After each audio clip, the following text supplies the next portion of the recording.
Good afternoon. It's Wednesday, the 2nd of July, just after 1 o'clock. Welcome to UK Column News. I'm your host, Mike Robinson. Joining me by video link today are researcher and activist Sandi and journalist and peace campaigner Vanessa Beeley. Now, in a few minutes, Charles will be reporting on the latest geoengineering news. Vanessa will bring us the latest news on Gaza, and Sandi will be covering the House of Commons debate on egg donation by young women. But we're going to begin with the question of whether or not the UK is a dictatorship. Now, Alex Kriel writes the Thinking Coalition Substack, and his latest article asks exactly that question.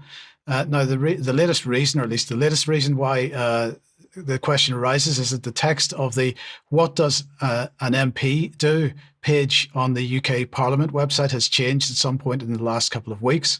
I'm very pleased to say that Alex Kriel joins us now to discuss what has changed and when it changed. Welcome to the programme, Alex. Let me begin by asking you how you came to discover the change in the text, because I don't imagine that this is a page that people look at as a matter of routine. It's a special kind of weirdo to be tracing the changes in UK Parliament website. But seriously, I was actually looking at explaining to people on Substack how the vote on the decriminalisation of abortion to birth was a breach of the MP's requirements to represent the public and represent their constituents in the Houses of Commons. And when I went to look at the definition to show people, look, this is what they're supposed to do, a completely different text came up. And I sort of checked several times through the archive system as well. And I worked out, yes, exactly, there'd been a very significant change. Okay, welcome back. Apologies for the technical issue there. I'm not quite sure what happened, but there we go. Anyway, Alex was talking there about the changes to the parliamentary House of Commons website, the Parliament website, and the role of MP. So let's just run through what those changes were. So this is what the text used to say. The UK public elects members of Parliament to represent their interests and concerns in the House of Commons. MPs consider and can propose new laws, as well as raising issues that matter to you in the House. This includes asking government ministers questions about current issues, including those that affect local constituents. Well, this is the text that has been changed to. It now says MPs work both at the UK Parliament and their local constituencies. How and where they work is largely up to them to decide. There is no job description or contract of employment for MPs, nor any rules on how they should balance the competing demands of these two roles.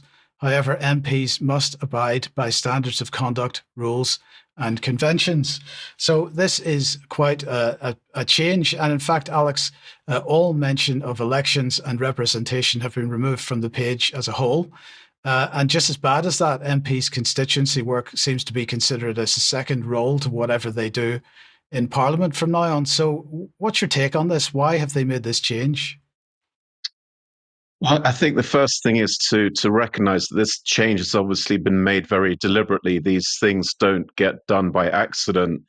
And we've seen in the past, when definitions of things like pandemics and vaccines and all other things change, then sort of bad things tend to happen afterwards. They tend to be sort of weaponized, those new definitions. And my guess is that, as we get more into a sort of dictatorial, top-down system of government, they're just trying to re-educate people into the idea that MPs don't actually represent constituents and the public. They're actually performing almost a technocratic function of some description. I think it's seeding the idea that we're moving to a less democratic system, is my guess.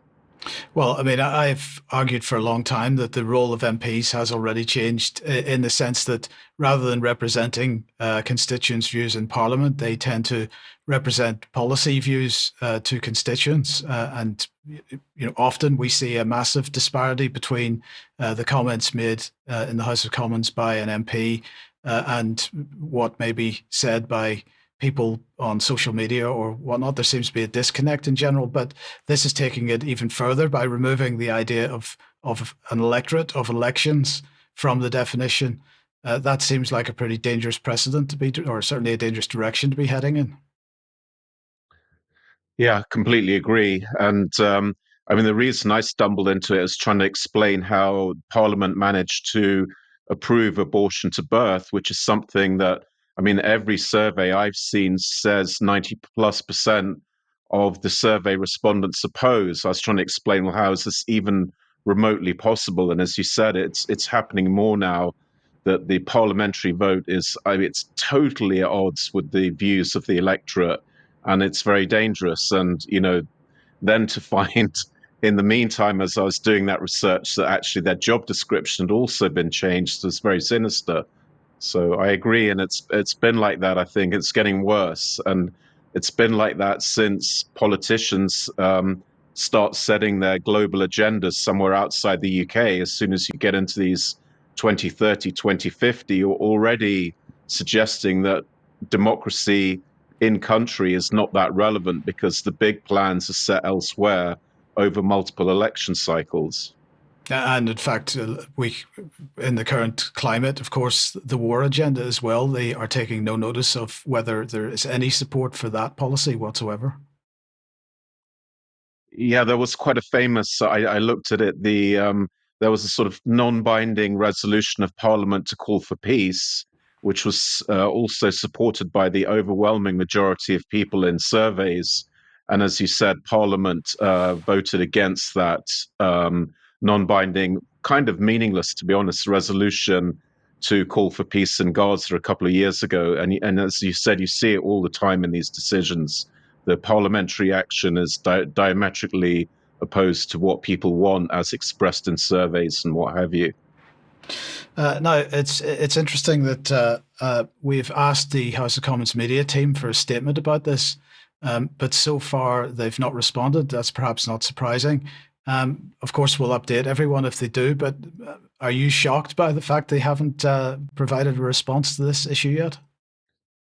No, not at all. And as we suggested, this is very deliberate. These things are quite serious, and they don't get done by accident. So we're actually intending to write to the Speaker, probably with our usual sort of allies. Hopefully, the Heritage Party and others will join in with that. And we will ask them to, well, we'll sort of more or less require them to replace that new wording with the old wording. And we'll argue that the new wording is completely inappropriate and needs to be deleted. We don't expect a lot of traction with that, but we're just going to keep on pushing that if we can. Okay, well, look, thank you, Alex. I mean, you're going to be joining us an extra later, but in the meantime, you're talking about we and so on. How do people follow your work? There's Substack Thinking Coalition, and the website is thinkingcoalition.org. And those are good places to start. Twitter is at ThinkingSlow1. Thanks for that. Thank you for that, Alex. Now, just before we move on, Vanessa, maybe I could just ask you what your thoughts are on this. Do you have any comment to make on the fact that apparently there's now open acknowledgement that the electorate doesn't count? Well, I mean, we've been heading into a stealth dictatorship for some time, haven't we? And I think one of the earlier signs for both of us, Mike, was the sudden closure of the access to government spending over 25,000, which we've talked about multiple times. But everything else, from COVID to the wars that they're waging and enabling and facilitating without any consent from the electorate in the UK, it's, we're living under a dictatorship while pointing the finger everywhere else in order to facilitate war and militarism. It's horrible. Thank you for that. Now, the UK government has debated a petition about outlawing all forms of geoengineering, which seems to have brought out a false binary argument of a choice between net zero or weather modification. Now, Charles isn't with us today, but he has sent us this report on that debate and the implications. Thanks, Mike.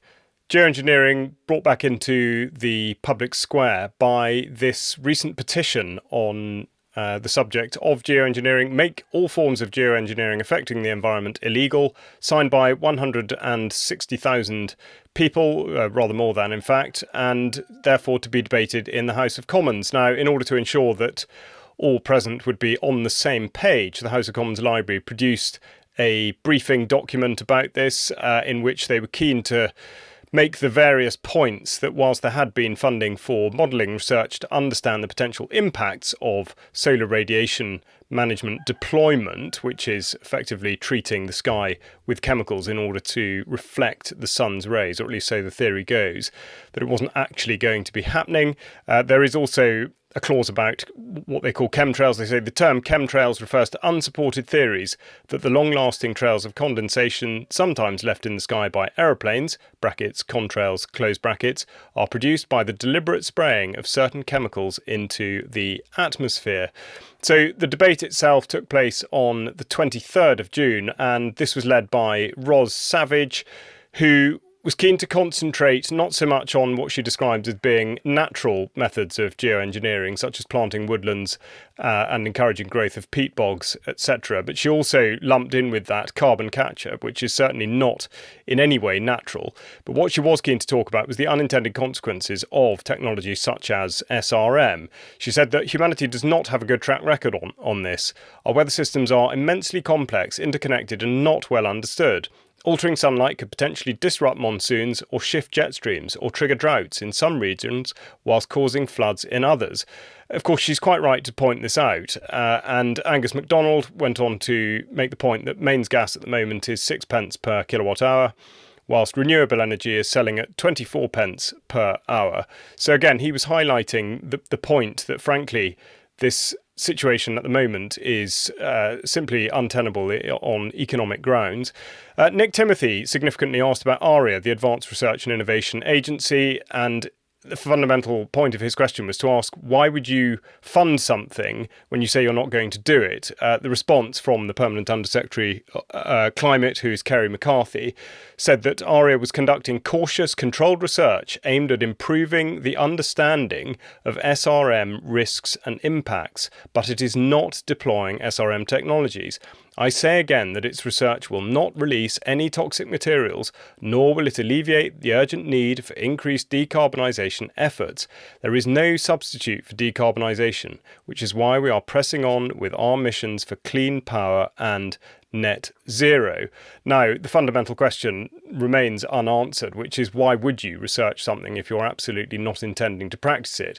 But either way, the point that falls out of this debate is that we are continually presented with a false binary, and in casting SRM as the demon, it is very obvious, therefore, that pushing people towards the net zero agenda is the desired outcome from this. And of course, what it does is it removes the debate from that particular issue, in that there's no proper rigorous scientific examination of either the necessity for it or indeed the consequences of it. It's very hard to demonstrate in any meaningful sense that removing carbon dioxide from the atmosphere would make any difference to climate that could actually be ascribed to that change. Now, this brings us on to the action of 0 Hour, effectively a site for campaigning and activism on this very subject. And notably, they have backed the Climate and Nature Bill, which of course was put forward by Ros Savage, and that was as a private member's bill. It's been through the House for its first reading and comes in for its second reading, having been deferred from January, next Friday, the 11th of July. Now, the reason for pointing you towards that is really to make the point that it's just simply not a grassroots activity or campaign. They have a banner across the bottom of their website shown here saying they've raised nearly £46,000, but only from 720 donations, suggesting that the people involved here have rather deeper pockets than the average man on the street. And I think that's a point very much worth making, because this is absolutely an elite agenda. And the other thing that has crept in recently and cannot be ignored anymore is the way in which human rights are now being weaponised in order to secure a future for people. That means that climate change is being addressed, and references to indigenous people. We see here on screen the news story that the government of the United Kingdom has submitted a statement on the promotion and protection of human rights in the context of climate change to the UN Human Rights Council. This, of course, is backed up by a page on the United Nations website talking about human rights being a strong lever for progress in climate change. So, in effect, this is beginning to manipulate, but also invert the very idea of human rights and the way in which they might express themselves. And this goes back some years. The BBC here talking about the European Court ruling on human rights being violated by climate inaction. And this is the extraordinary case reported on previously by UK Column that went up from the Swiss courts to the European Court of Human Rights, in which 4 ladies who were all, I think, over the age of 70, said that the Swiss authorities were not taking sufficient action to mitigate the effects of climate change. They wanted human rights to be used in such a way that the government would have more rather than less interference in their lives. Now, precedent has been set, and this is now reflected back on this side of the channel by this paper in the House of Commons library, saying that there is a new precedent in human rights law, which is a somewhat alarming progression to note, but it's not all bad. And what I want to close with is an engagement at Leeds City Council on the 30th of June, in which we see here a still of Trudy and Suzanne addressing the council in a calm and reasonable way, and therefore getting the best out of those that were there. And there's not time to show the video in this clip now, but I will have the link to it in the show notes. And I really would encourage you to watch this council session, because they set their case out very, very well, and they get the responses that they deserve, in that there is a calm and reasoned counter conversation, and indeed one hopes that after the meeting this will actually lead to somewhere sensible. Now, this was one of the replies of one of the councillors present. In terms of worldwide emissions, Great Britain is 1%. Leeds is 1% of Great Britain. And if we go on, as Ed Miliband wants us to go on, with solar farms, wind farms, with electricity costs to industry, the highest in the world, it will bankrupt the country. That's my view. We should, and if you remember, this government came to power saying that they were committed to growth. Well, there's just no growth. So I believe we should continue with oil and gas and forget it. Thank you. Now, I stopped the clip there because you would have heard a very brief smatter of applause at the end. And of course, he was the only person that was applauded, presumably because he has managed to trap himself in the real world. Now, the next clip is from another councillor, and it's very interesting to see how propaganda does actually affect itself, particularly where hypotheticals and modelling are affected. So just have a listen to this. Because once the average global temperature goes above 1.5 degrees C, we get to what is known as a tipping point, which we can't return. So the positive feedback loops kick in. We already know that the ice caps are melting. We already know that the permafrost areas of the world are melting and releasing more CO2 into the atmosphere. And when that happens, you get into a positive feedback loop, from which it'll be very difficult to recover from. That's why it's known as a climate emergency. Now, I have absolutely no doubt that she fully believes what she says, but her idea of a positive feedback loop is something that neither she nor anybody who dabbles in this area of what might be called climate science can ever substantiate. And this represents the fundamental issue with the geoengineering debate, which absolutely will be one, not just that we follow, but also that I would encourage you to get involved in, because you can see from that meeting there that there absolutely can be positive outcomes. Well, let's discuss a little bit more about the positive outcomes, particularly from that Leeds event, and welcome Sandi to the programme. You have some more on this. Hi, Mike. Yeah, thank you very much. Yeah, I mean, as we saw from Charles's presentation. Net zero isn't working, and Britons are increasingly turning against net zero. As a bombshell poll reveals, they now fear the impact will actually impact on the cost of living. The survey from the Merlin strategy reveals that public mood has shifted sharply on net zero, and asked whether Ed Miliband's mad eco policies have helped or hurt their living standards. More voters are now agreeing. And they say they have 38% have said that net zero has had a negative impact on their standard of living. So we're seeing this big backlash now, and it's really heartening to see that happening in our town councils.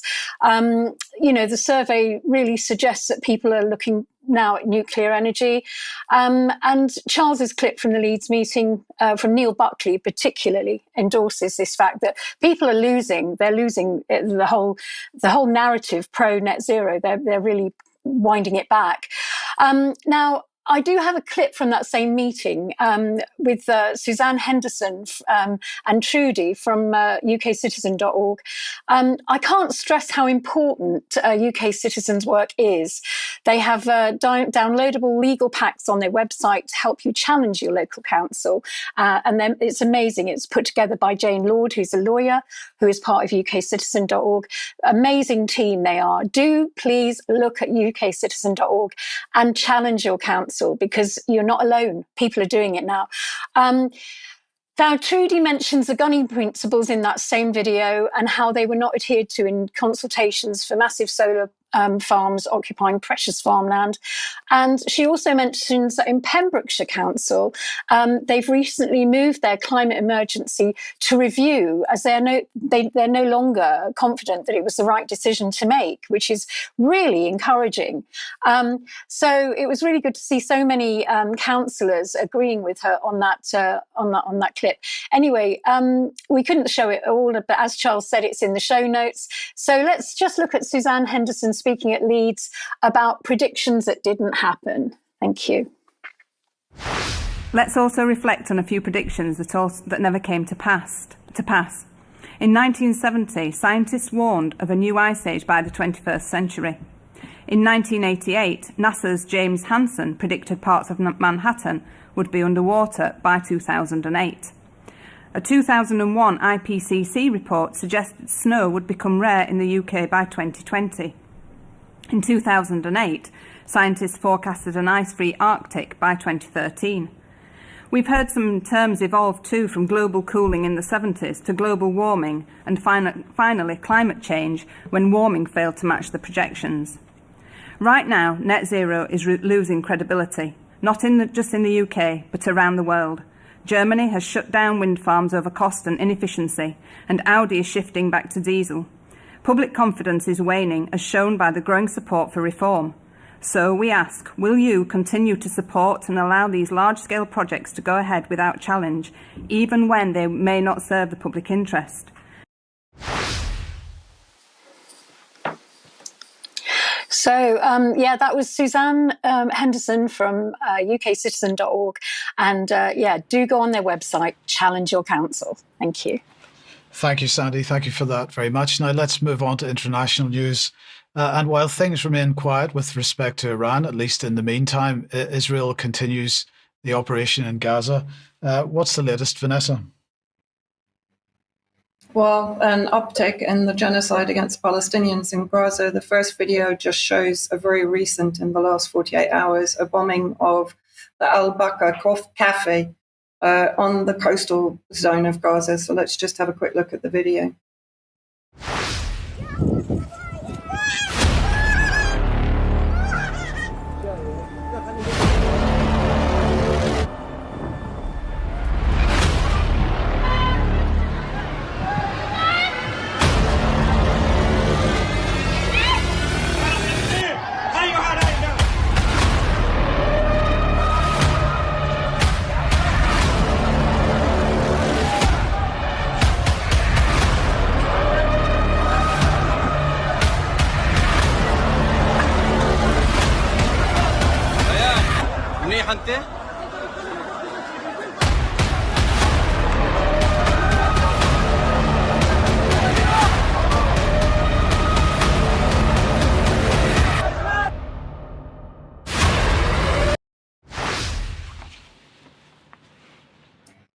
So this cafe was jam-packed full of journalists and just people trying to find some kind of respite from the hourly or minute-by-minute slaughter that is ongoing.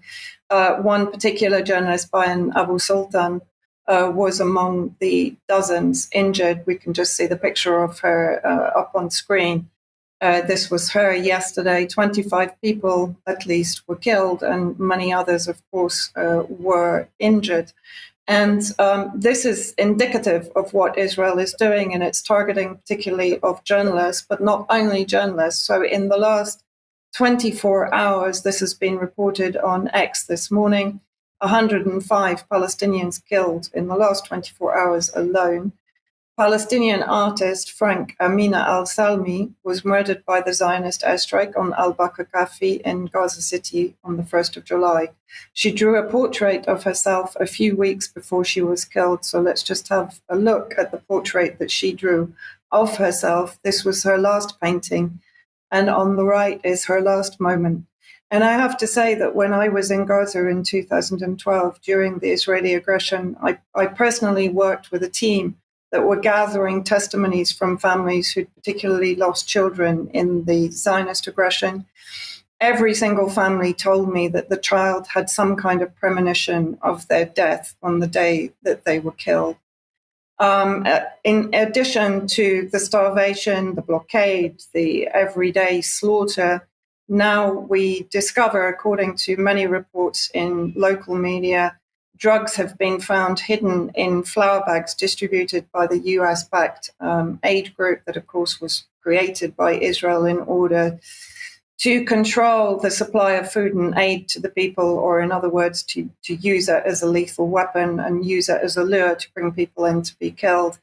In a statement, Gaza's government media office said that prescription painkiller oxycodone, which is an opioid, was found by Palestinians inside the flour bags they received from the US-run aid distribution points in Gaza. So, of course, what is this going to do? In addition to everything else, this is going to increase opioid dependency and also sedate anyone, of course, that is unfortunate enough to eat or use that particular flour. And just one image, which was in the same article, which I think epitomizes what is happening in Gaza, the destruction in the background and people desperate for a single bag of flour to feed themselves. There are constant images across all social media platforms of children and young people dying literally from starvation. And then finally, this was a report that I think originally came out in Haaretz, so in Hebrew media,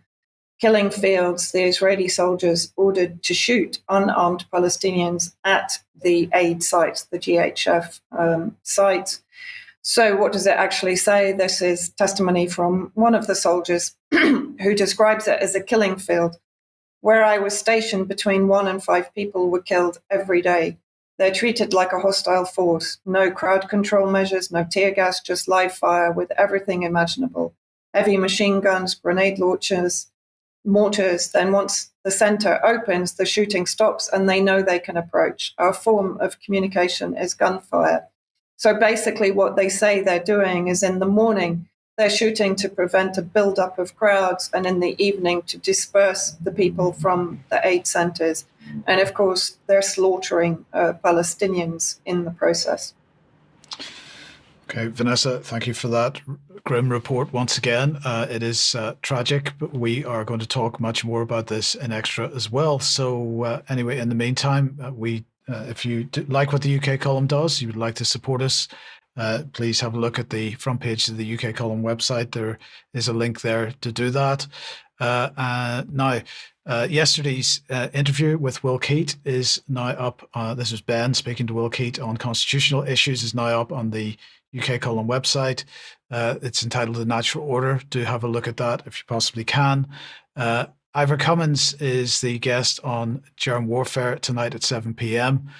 You won't win if you're unhealthy. He is absolutely right about that. So please join us at 7 for that. Another reminder of a date for your diary, which is the 18th of October 2025. And the theme is going to be health for UK column on location in York. do join us if you can. Details coming very, very soon with some pretty exciting speakers. Sandi, let's just mention that yet again another event that you're involved with has been cancelled. Yes, it has indeed. The witch hunt continues in Glastonbury and surrounding areas, where Clive de Cole, Richard Vobes and myself have been cancelled yet again. This is the fourth time now, and we'd even chosen a venue outside of town. But somehow the community solidarity Stroud and community solidarity Glastonbury have got to them. We are dangerous people, and we are right-wing, and we're dreadful, and we cannot be allowed to speak. So free speech is gone in my location, I'm afraid. So we are battling this, obviously, but it's just, it's a sign of the times at the moment, how censored we are becoming, and how we are living as Alex mentioned earlier, we're living in a sort of Politburo now where we're not allowed to have free speech, and it's pretty awful. Yeah. Okay, well, let's see if this one does go ahead, because there's a dissident meetup taking place on Sunday, the 20th of July. It's a full-day event, and 7 speakers, including yourself and Andrew Bridgen. Indeed, I'll be speaking about devolution, among other things, and yes, it should be a really good event. It's a beautiful place, Goffin Land. It's this lovely, in nature, big barn and field, and the weather should be good, and we're hoping for a big audience there. And we are not censored in Goffin Land. It's privately owned. Fantastic, thank you. And finally, another event coming up, the Glitch In. This is part of the Matrix Tour, Stratford upon Avon, Saturday, June the 28th. And this is related to Yellow Board's activity. So 4 teams of Yellow Boards coming together for a day of community outreach. Details will be in the show notes, and the graphic is on the screen at the moment. Okay, let's come back to Palestine-related issues. And as expected, or at least as forecast, the Home Secretary, Yvette Cooper, has laid a draft prescription order in Parliament, which will prescribe the group Palestine Action. So she has also included 2 other organizations in this order. And by doing so, she has equated Palestine Action with the Maniacs Murder Cult and the Russian Imperial Movement, which are both paramilitary, or at least have paramilitary links. Now, this will make it a criminal offence to be one of these groups, or to invite or recklessly express support for them, as they put it. And I would like them to define recklessly, which of course they don't do. Parliament is now going to consider and debate the draft order, and if passed, the order will make it an offence punishable by up to 14 years in prison to belong to or to support the groups. Because let's never forget, the first duty of government is to keep everyone safe. And for the avoidance of doubt, that last sentence was dripping with sarcasm. The keep everyone safe trope, it's a storytelling convention which they have made up to justify the dictatorship they've created. So we're back on that theme again. Now, the Home Office says that, quotes, prescription is ideologically neutral. By deciding to prescribe these 3 organizations, the government is demonstrating its zero tolerance approach to terrorism, regardless of its form of underlying ideology. And this is a pretty extreme step by effectively taking people who were protesting in a particular way and calling them terrorists. Now, Palestine Action's response said, quotes, bundling Palestine Action, a domestic civil disobedience protest group, in with foreign neo-Nazi organizations, further highlights how unjustified and preposterous the Home Secretary's proposed prescription of Palestine Action is. These foreign organizations are the kinds of groups they say that prescription was designed to target, not protesters who disrupt arms factories and spray paint on warplanes to protest war crimes and genocide. Now, isn't it interesting that the Home Office took no similar actions with respect to Just Stop Oil, which employed largely similar protest tactics? Could it be that the activities of that group suited the government agenda at the time? Vanessa, I'd be very interested in your thoughts on this, because this seems to be once again evidence of dictatorship and certainly massive overreach.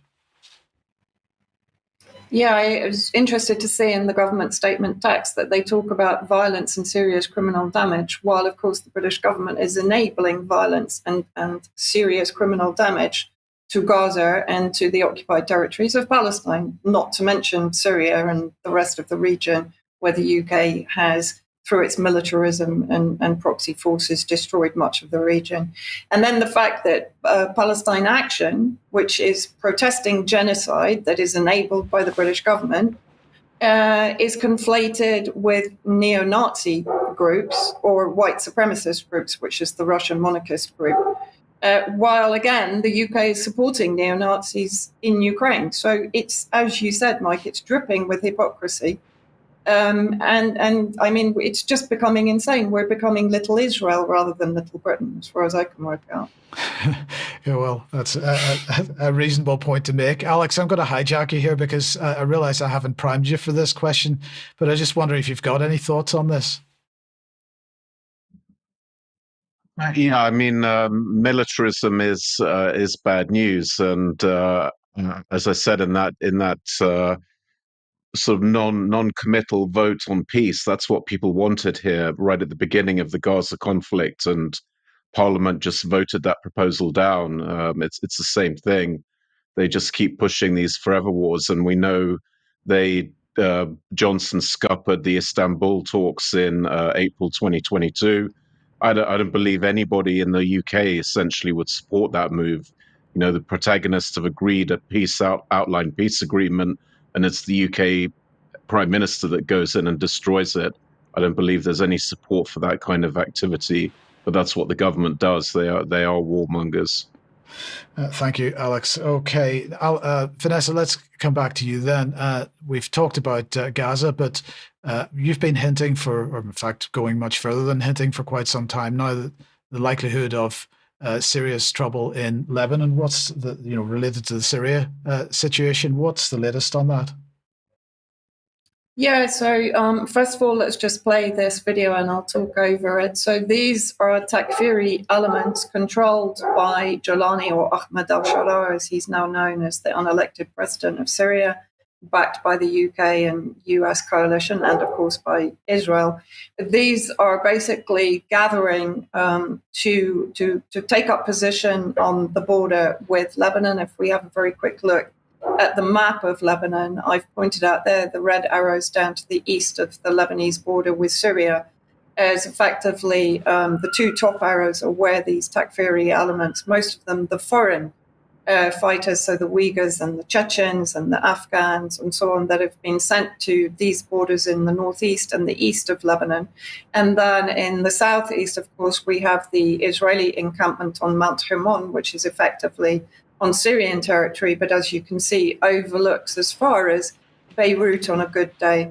And then to the far south of Lebanon and up to Seder and to Beirut, you have the threat of further Israeli incursions and an increase or an intensification in the Israeli bombing. And then, in fact, just yesterday, if we play this video, this demonstrates that there are Takfiri cells gathering in Lebanon. There was one captured in the north of Lebanon a few days ago, and this is in Dahe, in the southern suburb of Beirut, where the local people actually detected an ISIS cell of terrorists who were gathering with weapons and materials to conduct suicide bombings or IED bombings in the southern suburb. And of course, this is during the month of Muharram, which is one of the most holy months for Shia Muslim in particular, and coming up to the night of Ashura, which is the night that Imam Hussein was martyred at Karbala. And that's on Saturday. So obviously we're bracing for the potential of attacks here in Lebanon. And then we have, this is Tom Barrack, basically Trump's envoy to Syria, who's also been parachuting into Lebanon. Barrack's proposal marks 2 pivotal weeks for the Lebanese state. So what does this actually mean? Of course, he's also been shoring up the Jolani presidency in Syria. This is from Lebanese journalist Marwa Osman, who many people will probably know. And what does she actually say? So what is the US demanding from Lebanon? So disarmament, full disarmament of Hezbollah within the next 2 weeks, which of course is not going to be accepted. And that goes beyond UN Resolution 1701, which was a withdrawal from south of the Litani River to the north of the Litani River. But now Barak is basically saying no, full disarmament, normalization with Israel, with Syria and Lebanon, handing of Lebanon over to Jolani, which explains the buildup of the troops on the border. And the cost of rejecting the deal is far less than accepting it. So that's the gauntlet laid down there by Marwa Osman. And of course, what they're also attacking is the Hezbollah banking system, because many people don't. How it's portrayed in the West is that Hezbollah is raising money to fund its terrorist activities, or in our view, their resistance activities against Zionist invasion and occupation of regional land. And in reality, what people do, and it's not only the Shia Muslims in Lebanon, they take their gold to the Hezbollah banks. The gold is kept and a loan is given without any interest payments at all. And when the loan is paid back, they can come and get their gold back. So this is a no interest banking policy, which they're looking to shut down in favor of course, organizations like the IMF and the World Bank and American-backed financial institutions. And then, of course, on the back of this, we have Trump signs an executive order lifting the majority of sanctions on Syria. And then this is the Zionist author, Barak Javid, I think. Behind the scenes, Israel is communicating with Syria through at least 4 different channels, including Netanyahu's national security advisor, Mossad director, Foreign Minister Gideon Sa'ar for political strategic dialogue, and the Israel Defense Forces for day-to-day military coordination. So this is quite extraordinary. Syria appears to be heading towards being effectively a satellite state of Israel. And then finally, we also have operations ongoing in Iraq. 3 suspected ISIS members were killed in a Kirkuk operation in Iraq in the last 48 hours. So ISIS has clearly been deployed and triggered in Iraq to attack the resistance factions there. And if we have a look at the kind of map of the region, you can see the filled-in red circle is where the attacks by ISIS against Iraqi resistance factions took place near Kirkuk, again, very close to the Iranian border. Syria, in the view of the Zionist alliance, has been taken out of action. That remains to be seen. Of course, there are still resistance factions acting inside Syria, and the Syrian army soldiers that left into Iraq and Lebanon when Damascus fell in December last year. But you can see there that basically what Trump and Netanyahu are now doing, the ceasefire has allowed them to pivot back to try and weaken the 2 strongest resistance zones, which is Lebanon and Iraq, prior to then probably restarting the war against Iran. And I mentioned last week that we've started a blog or a section of the blog at UK Column News called Syria Centric, a regional analysis.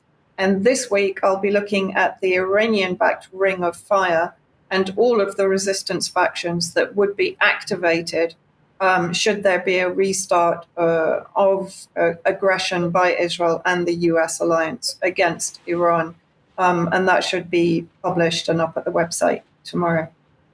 Thank you, Vanessa. I mean, just very, very briefly, what are your expectations on that last point? When do you think it's likely that aggression will start against Iran once again? Very difficult to tell. There's potential for false flag on American soil, but I think for now they're going to focus, as I said, on weakening and destroying the resistance in Lebanon and Iraq initially. Okay, thank you for that. Now, let's come back to the UK then. And Sandi, there's been a debate in Parliament with respect to IVF and egg donation by young women in the UK. What exactly are they doing here? Well, I mean, I find it quite concerning, really, because on Thursday, the 26th of June, 2025, members of Parliament debated the issue of egg donation by very young women and adverts targeting women for their eggs in a debate in Westminster Hall. Now, the debate was led by DUP health spokesman Jim Shannon MP and highlighted the increased numbers of women aged 18 to 25 coming forward to donate their eggs. The fact that adverts frequently offer the $985 payment to women for their eggs up front. The adverts don't list, they don't list the health risks basically in these adverts. Now, in October of last year, the Human Fertilizer and Embryology Authority, the HFEA, raised the cap on payments to women for their eggs, raising it from £750 to £985 per cycle. And since then, adverts for egg donors have increasingly targeted younger women. This demand has caused a knock-on effect within the industry, with pressure on IVF clinics, which are going to what some could consider extreme lengths to recruit new donors because of the demand for eggs by childless couples. In 2020, the London Egg Bank, which boasts of having the largest UK donor base, was criticised for targeting students at a welcome event at King's College London. Its clinic also attended a freshers' fair run by the University of Kent and Canterbury Christchurch Students' Union in 2019. The concern is that young women students struggling financially at university or in general life could be incentivised to donate eggs. And more recently, it's begun promoting its freeze and share scheme on social media. This offers younger women free egg extraction and 2 years of free storage in exchange for giving up half of their collected eggs. Now, this is yet another example of targeting a different demographic. This is single women who've delayed having children due to poverty and career pressures, or simply not finding the right partner, who go for the freeze and share option because they fear their fertility is running out. And, this would save a woman thousands of pounds. The average cost of collecting and then freezing a woman's eggs is £3,350. The fertility industry is now worth $553.5 million in the UK and is growing faster than the general economy. In 2021, the London Egg Bank alone registered a profit of $784,600. I think it's just nearly 700,000. So once harvested and frozen, the packages of 6 or 10 eggs can be bought from fertility clinics by childless couples with prices starting at $5,750, raising huge concerns that private clinics are profiteering on the back of women's body parts. And I have to agree with this. The HFEA says payments to women are compensation to reimburse women for their time and expenses, and that the donations remain altruistic. But the view of many women's rights campaigners, and we've got here the Women's Rights Network, are campaigning for this to be stopped. That women as young as 18 have become multiple egg donors and can donate up to 10 cycles. So, and young women are being contacted on Instagram by couples who want their eggs. I mean, it's an absolute racket. So what we're finding is that, it's not a painless, uncomplicated procedure, like sperm donation. It's got huge risks and dangers. And the woman has to be injected with her hormones and before and after harvesting. And this can result in ovarian hyperstimulation syndrome, which can be very dangerous and in some cases may cause ovarian cancer. The Department for Health and Social Care have not undertaken any studies into the long-term risks of egg harvesting. Now, I've got a quote here from a lady from De Montfort University, and she says, to fulfill the demand, increasing numbers of young, healthy women pass through technologicized and geneticized modes of selection where their eggs are retrieved and offered to patients with almost unfettered promises of success at eye-wateringly high prices. And there's another one from the Dr. Thanos Papathans. I can't pronounce it anyway. Something Greek. He's the chief executive of a fertility clinic, and he said increasing the compensation for egg donors in the UK to £986 is justified as it better reflects the time, effort, and medical risks involved in the donation and helps address the current donor shortage. Now, this is I can't help feeling that they're playing God here. And we have to think about the human element of this. In 2005, it was made law that these potential children, when they're 18, can come and find their biological mothers. So there could be a risk that some of these mothers who donate eggs very young may not even have the chance of having their own children. And then 18 years on, multiple children could turn up on the doorstep saying, "Hello, mummy." And, it is a potential nightmare. And I really feel that if you can look at, I've put the link to the debate in the show notes. Do write to your MP. This is human body part harvesting, in my view, and I think something has to be done about it. And I'm really pleased that Shannon has taken this to Parliament. Thank you. Thank you, Sandi. Thank you for that. Now, staying in the UK, steel production is back in the headlines. Here's Charles again with the details. Thanks, Mike. Steel returns to the headlines a few months after there was an enormous amount of panic about measures to keep the plant at Scunthorpe going, belonging to British Steel, and we're now told that the UK has introduced new trade measures to support the steel sector. Now, this government document saying that they are aiming to better protect domestic industry from unforeseen surges in foreign imports as part of the plan for change. Now, that reads rather like it's something aimed at China, perhaps at the behest of Donald Trump. They also talk about delivering on the government's commitment to rebuild Britain's industrial strength. Now, this is really the fallout from a document published just last week, which is the new trade strategy from the UK.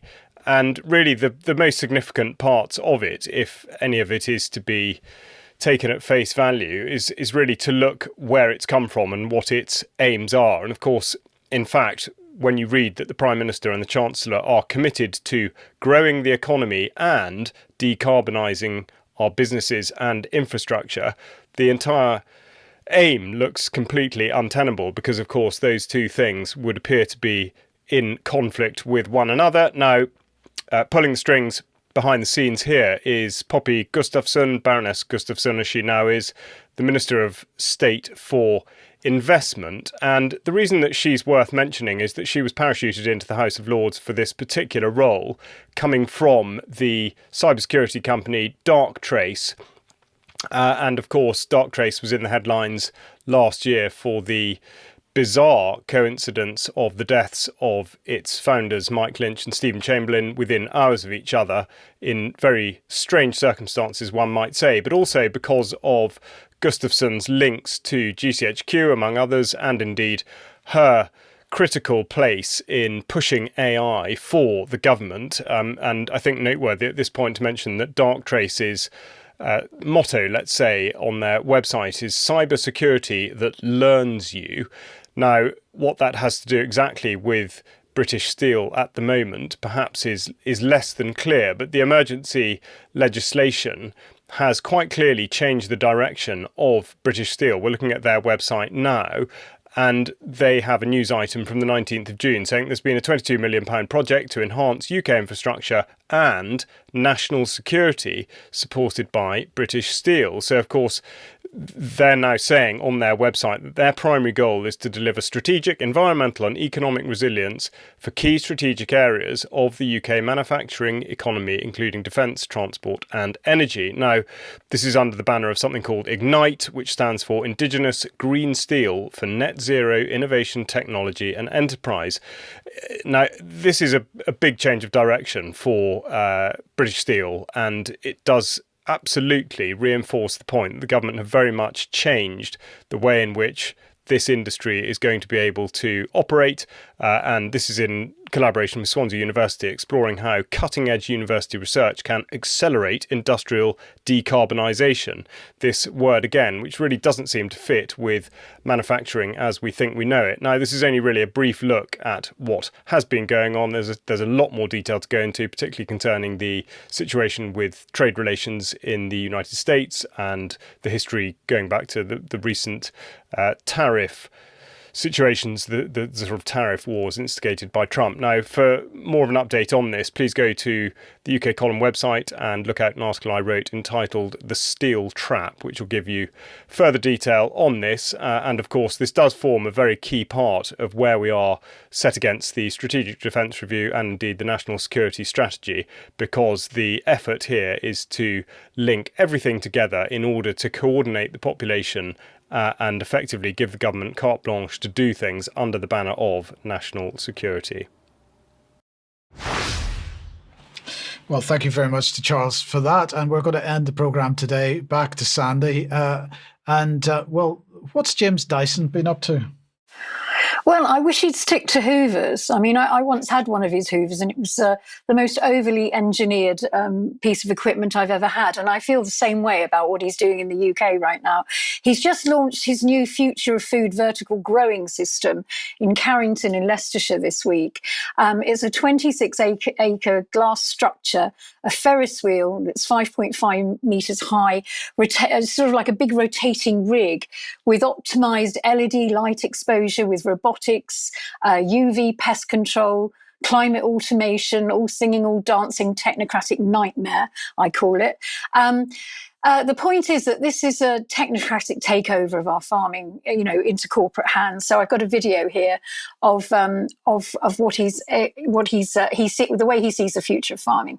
So if we can have that. We need to produce food in England. We asked a group of engineers at Dyson what they could do. One of the things we came up with was a vertical growing system. I think this is the biggest rig, 24 metres long, 5.5 metres tall.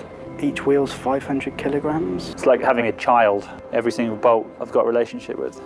We import all our strawberries in England, except in the height of the summer season. So what I've done is to build 2 huge greenhouses, and from that we can produce the tastiest strawberries you could imagine all year round. Different growing system to get much, much higher density fruit in a covered environment. This is stacking strawberries up across these multiple levels.